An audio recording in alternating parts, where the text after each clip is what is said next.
Hi, Creek Kids. Oh my goodness. I'm reading about Daniel and his friends.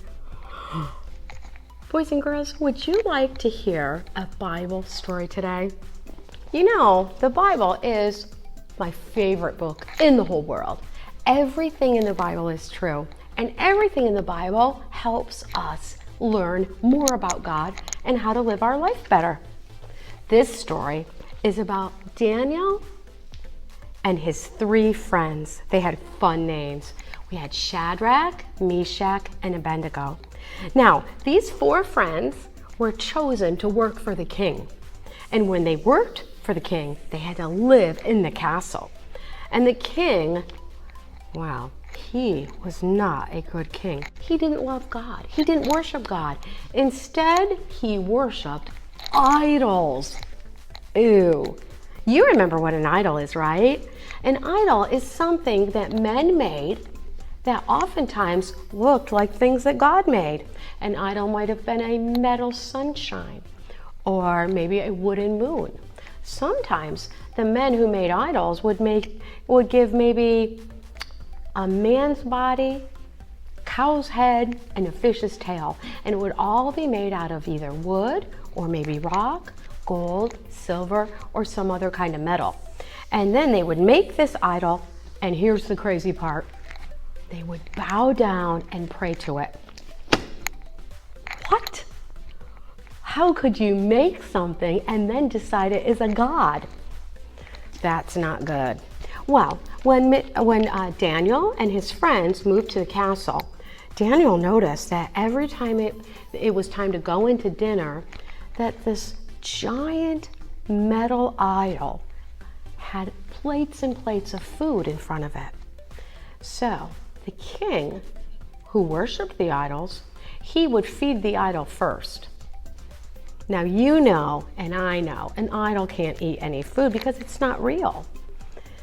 And then after they worshiped the idol and fed the idol, they would take the food away from in front of this big old metal idol, and then they would eat it. And Daniel said no. He said to his friends, we can't eat this food. This food has been given to an idol, and we know that idols aren't real. And we know that God said, never have an idol before me.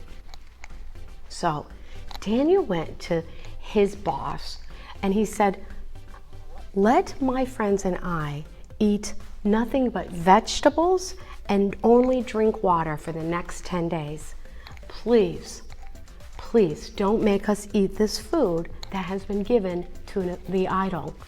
He said that goes against the one true God that we worship. He said instead, let us eat vegetables and drink water only. Can you think of some vegetables?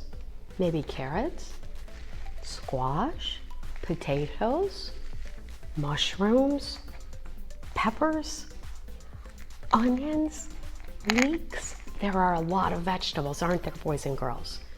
Now, the thing about vegetables is, a vegetable is a very healthy food. Water is very good for your body, but vegetables are not very fattening. They're good for us, but they don't have a lot of calories. At the end of the 10 days, Daniel and his friends, Shadrach, Meshach, and Abednego, were stronger and healthier than all of the other young men who were living at the castle and working for the king. Why? Because Daniel and his friends listened and obeyed the Lord. They would not eat food that had been given to an idol. I think they are amazing, strong young men. They did the right thing. Boys and girls, sometimes is it hard to do the right thing? I think so. We have a job, don't we? To listen and obey our parents. That's right. You listen and obey your mom and your dad, and your grandparents. Well, Daniel chose to listen and obey God. He knew in God's word what he needed to do, and he did the right thing. I love that about Daniel. And you can read all sorts of wonderful stories all about Daniel. But next week, I want you right back here because we are going to have an amazing Bible story again, and it's going to be about Daniel, Meshach, Shadrach, and Abednego. Bye, Crete kids. Come back and see us next week.